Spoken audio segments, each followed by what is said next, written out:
This is the Reds POSTCAST, your instant game reaction for the Cincinnati Reds. Part of the Locked On Podcast Network, your team every day.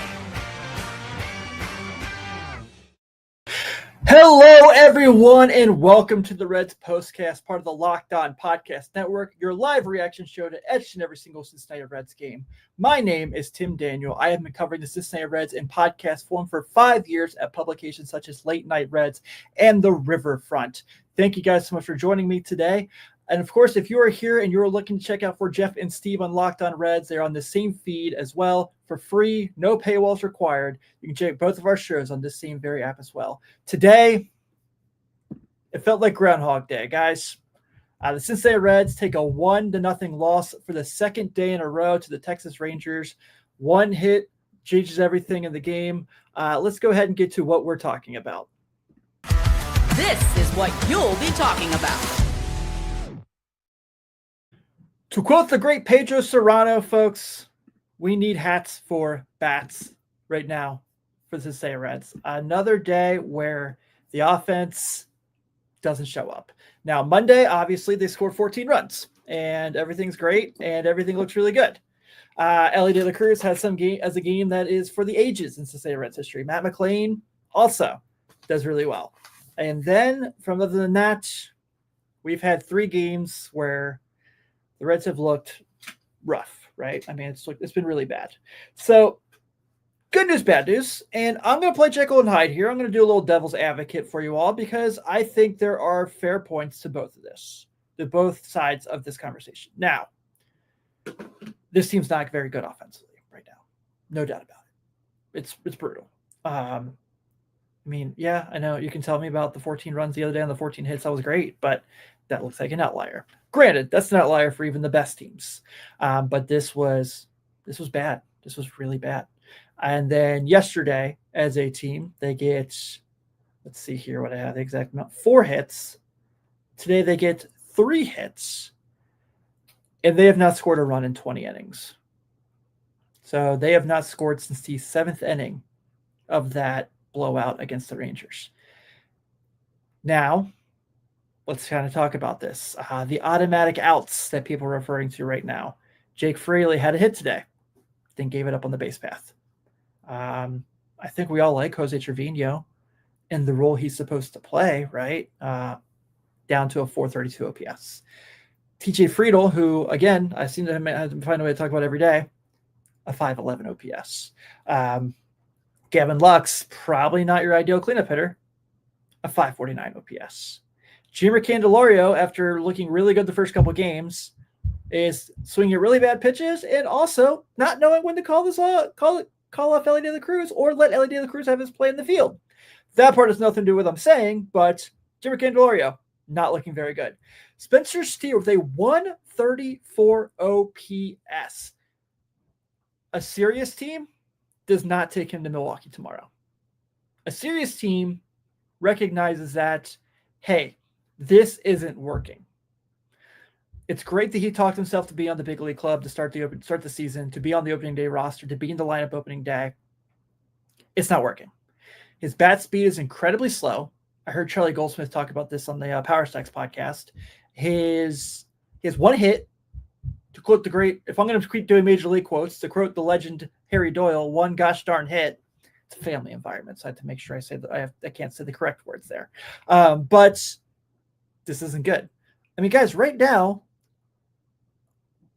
this is kind of like a no man's land for this offense. And I think if you are a Reds fan, or like us, like Jeff, Steve, and I, we had a text about today, you have to be able to be fair and rational, but you also have to be able to be understanding and frustrated.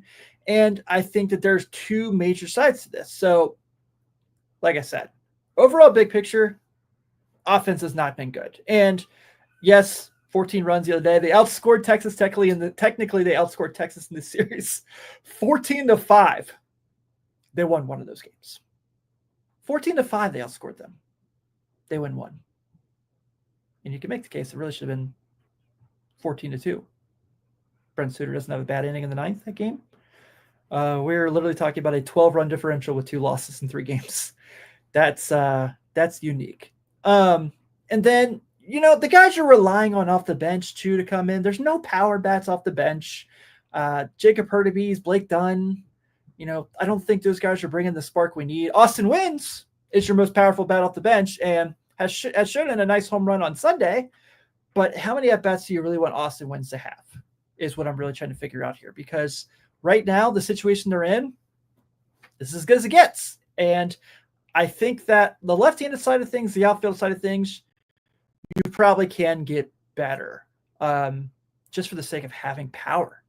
I know Jeff and Steve kind of to a conversation the other day about how well Will Benson's playing in Louisville and that he should be doing that well with 2 years of major league experience underneath his belt. I agree with that. But also, I trust Will Benson more than I trust Jacob Hurtubise. I trust Will Benson more than I trust Blake Dunn. Rhys Hines. You look at this offense right now and you mean to tell me there's not a roster spot for Rhys Hines? I don't know if that's true. I feel like that's a guy right now that could really help this team out. They need power. The only power they really have right now is Ellie and Matt McClain. And right now, probably the only two really good hitters you have is Ellie and Matt McClain. I know Matt McClain didn't have a hit today, but reached on the air, stole a base, gave them an opportunity to score a run. Great. I guess I'll do a little positive here real quick. I thought Ellie's opposite field double just keeps showing this maturation process we keep seeing. And there was a lot of strikeouts today. Matter of fact, the Reds struck out 10 times today. He had 4 hits. We need torpedo bats. Apparently Ellie's already using a torpedo bat. So I don't know if we just need to make it consistent. That'd be great. Bring back Benson, see if he's better. Patrick Cheeseman. Sorry, Jack, if I pronounced your last name wrong at first. I apologize. I think I'm there. I mean, Jake Fraley, when he does get a hit, makes mistakes really bad on the base path that really cost you. The one player who doesn't need a torpedo bat is Yes, that's right. But I think that, if I want to play the devil's advocate side that I mentioned here before I went on a 7-minute tirade about the bad, you can sell me a little bit, not fully, on what's this look like when Austin Hayes and Tyler Stevenson are back. First, we need to know when they're going to be back. It feels like the conversation kind of bounced around a little bit. The last I heard, Austin Hayes won't be back in this road trip, but the one after the Pirates series at home, like the Baltimore road trip, I think is what they're saying. Tyler Stevenson, I feel like it's like, you're like, well, it's going okay. He's active. And that's about all we're getting from it. What does this look like when those two are back? So I don't know, it's possible. I am obviously not a manager. I am far from it. But if you're asking me right now, I don't think it hurts to have Will Benson and Rhys Hines come up and the Jacob Hurtubise and Blake Dunn spots. I did pronounce it right. Cheese Man. Awesome. Cheese Man, I love having you here every day. Thank you so much for hanging out. All right, guys. So, yes, the bats are not there right now. The pitching on the other end is. And you know who's really shining in the pitching right now? Emilio Pagan. Let's talk about him right after this break.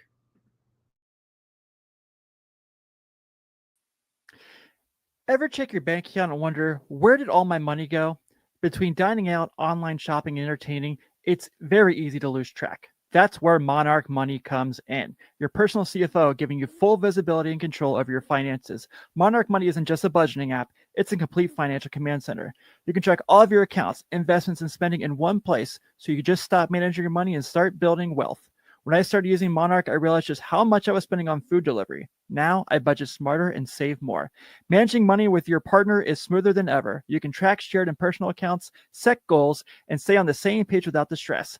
Take control of your finances with Monarch Money. Use code LOCKEDONMLB at Monarch Money for 50% off your first year. That's monarchmoney.com, code LOCKEDONMLB for half off your first year.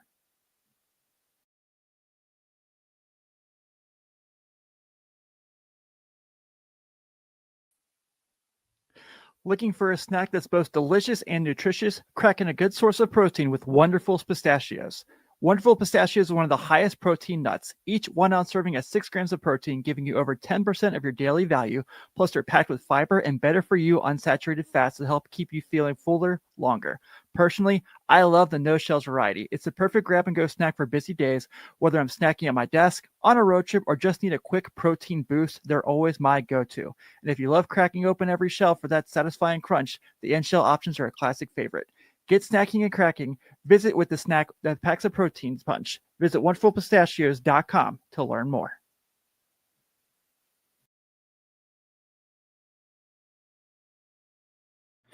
Thank you all for tuning in with me after every single game of the Cincinnati Reds postcast, part of the Locked On Podcast Network. Once again, I have to make sure I shout out Jeff Carr and Stephen Offenbaker on the Locked On Reds podcast. Check them out Monday through Friday. They give you the deep dive in all the things I'm talking about today. I'm just telling you about what happened in the game. They're telling you about what this means to the season. So be sure to give them a tune and listen to them. They're a lot of fun. They're also some of my best friends, so I feel like I have to give them credit. But be sure to check them out as well. All right, guys, let's go ahead and let's get to the turning point of today's game. Time to reveal where the game was won or lost. It's the turning point. The turning point, I would say, was the wind today, right? Getting a hold of that Josh Smith double that brings Jock Peterson in. Looks like TJ Friedl had a decent read on it, and then the wind just kind of took it a little farther and farther. Was the only blemish on the day for Hunter Greene. So I'm not going to hold that against him because weather came in and wasn't very handy. But I do think that was our turning point since, it was the lone run in the game for 2 days in a row. Hey, before I move on and get to my Emilio Pagan tease that I did there, and I got to do the Night at the Roxbury quote. Guys, I've got to do Major League and a Night at the Roxbury quotes today. I think this is my favorite episode of the postcast yet so far. So let's see how this goes with 100 and something games to go. All right. So I do want to make sure I give a shout out to my guy, Chase Lenford. He talked about situations earlier with bringing up just the team's inability to get hits right now. And he referred to as automatic outs. So I did use that conversation in the last segment. I want to make sure I give him credit for it as well. But we're going to talk about Emilio Pagan here. And then, of course, we got to end the day with Hunter Greene because I got to have a smile on my face after a game like that before we get ready to go face Milwaukee, who has been the Reds' doomsday for quite some time. Guys, another scoreless inning today for Emilio Pagan. A perfect ERA still so far in 3 outings. Again, 3 innings. 3 innings pitched, 2 strikeouts so far, a whip of 0.00. He has not allowed a base runner yet. Has a save, which, okay. You guys have heard this conversation from me too, so I promise I won't do my whole rant. Besides, it's only a 20-minute show. I'm not a big fan of the quote-unquote closer rule. Anyone who's heard me on a podcast, you've heard me talk about it. We're not going to get to that deep. But I will say, are we sure he should not keep that role when Alexis Diaz comes back? Are we sure that that Emilio Pagan shouldn't be trusted with the 3 most important outs of a game? Not saying it has to be the 9th inning every time, but with what they're getting from this bullpen right now, not just Pagan, but Scott Barlow is pitching really well. I think Tanner Rogers is going to come around. Taylor, I always get the wrong Rogers brother. We'll get that right. It's a long season. But you catch my drift. And we only seen Graham Ashcraft pitch 1 game so far. What was the point? What was the point? But anyway, Emilio Pagan, another great outing. Has looked really good so far in the really short part of the season. Obviously, I know he's only had 3 outings. There's only been 6 games. But there's also something to say about in 6 games, Tito has trusted him 3 times to take the ball, where he's trusted Graham Ashcraft to take it once. He's trusted Scott Barlow to take it multiple times. He's trusted, you can see, I talked about this yesterday. You're starting to see the guys he relies on the most. And I think that's a really good thing. And I think Pagan has certainly earned the right to be in that conversation. You look at what he's able to do. He can pitch to contact. He's not getting a ton of people. He's not striking a ton of people out. But I think this is like the Nick Lodolo conversation we're almost having to a lesser extent, right? Yeah, KC, you're right. Jabot has been really solid, aside from the opening day debacle. That was a conversation I had last night as well. But with Pagan, I feel like he's just kind of steady. And last year, I know, wasn't a great year. He battled a lot of injury. He couldn't really get his feet underneath him, couldn't find his rhythm. I'm trying my hardest not to talk with my hands, guys. I'm really sorry. I'm just going to put them behind my back here.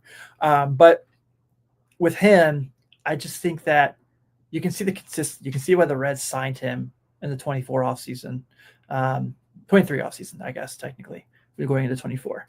But I think that as we keep going on, you're starting to see these guys who matter. And Alexis Diaz is going to pitch Friday and Sunday this week in Dayton to get his chance to kind of see if he can work on that hamstring. He threw live BP yesterday. So I'm curious to see how he fits in. And when I say this thing where I'm like the closer thing, whatever, here's what I'll say about it. I think it's better if you have 3 or 4 guys that can get those outs than just one, right? And I think this is a conversation I have about all the time. If Alexis Diaz can come back and be somewhat of the all-star version of himself, great. Add him and make your bullpen even stronger. But now, Barlow, Pagan, if Diaz is good, I still believe in Rogers. Rogers hasn't given up a run yet. He just hasn't had to pitch a whole inning just yet either. Looks like Tito's kind of used him a lot matchup savvy. So that's kind of where I'm at with it. And I think Emilio Pagan has really earned the right. The pitching's been great. The pitching was awesome the last 2 days. And guys, our player of the game had something to say about how good the pitching was. This is the Locked On Player of the Game. It's easy. It's Hunter Greene. Yes, he gave up the run today. Yes, they lost 1-0. But you can't tell me he wasn't the best player on the baseball field today. I mean, he absolutely was the best player on the field. Yeah, he had a walk, bounced right back. I thought I threw the ball really well opening day. He was even better today, and it wasn't even close. He was extremely better. I want to give a shout out real quick to my guy, Nick Harrison, who had this stat. Of course, as my iPad goes to sleep mode when I put my notes. So thanks a lot, Apple, for that. I appreciate it. Hunter Greene today, 7 innings, 1 earned run, 8 strikeouts, and a walk. But Nick Harrison had this tweet. Hunter Greene threw his slider today 27 times, producing 18 swings and 12 whiffs. That's a 67% whiff rate. That will play. Also, congratulations on your 500th career strikeout. To Hunter Greene, becoming the quickest player in Reds history to reach that milestone. Kudos to him. Through 2 starts right now, we've seen Hunter Greene throw 12 innings. We've seen him have 16 strikeouts. His whip is under 1 at 0.67. KC, I agree. Looked like he just had a much better handle on his secondary pitches. Can we just get this guy some run support? I mean, come on. You score 2 runs when Hunter Greene pitching the way he is, you're fine. This is a theme. This isn't just a this year thing, guys. Like, we've talked about this. There is this inability, and again, I know they scored 3 runs from an opening day, but this inability for the team to score with Hunter Greene on the mound. It's, 4 years running now we're talking about this? I mean, I'm not a guy who puts stock into wins and losses. He's 18-26 in his career. And I bet you he's pitched well enough to win. If we went through the box scores on his baseball reference page, I bet you he pitched well enough to win, probably add 4 more wins to the 18. Bet you can make the case of that. God only knows what he's looked like in no decision games. But to me, last year I thought he had a great case for Cy Young before he got injured and missed his last couple starts for the end of the year. Obviously made his first All-Star team last year. He's continuing this uphill improvement, this constant getting better. And I love that he is just finding ways to move on from things that don't go his way. He has a borderline strike call. He gets all excited, runs off the mound. They call it a ball. He goes, all right. Goes back, gets the guy the next pitch. That's the Hunter Greene we're starting to see now that is going to make differences. And hey, aren't we glad the Reds signed him long term a couple of years ago to get through arbitration? Can we just go ahead and add a couple more years to that?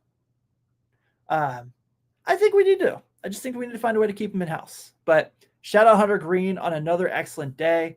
I cannot wait to see what he looks like next week. It looks like he will be getting the ball next in the Giants series on the Monday game in San Fran. So, we're all going to be staying up for that one and drinking coffee on the Reds postcast. But I'm going to close out now. The final score today, the Texas Rangers beat the Cincinnati Reds 1-0. As we know, the Texas Rangers 1 run on 3 hits and an error. The Cincinnati Reds, no runs on 3 hits.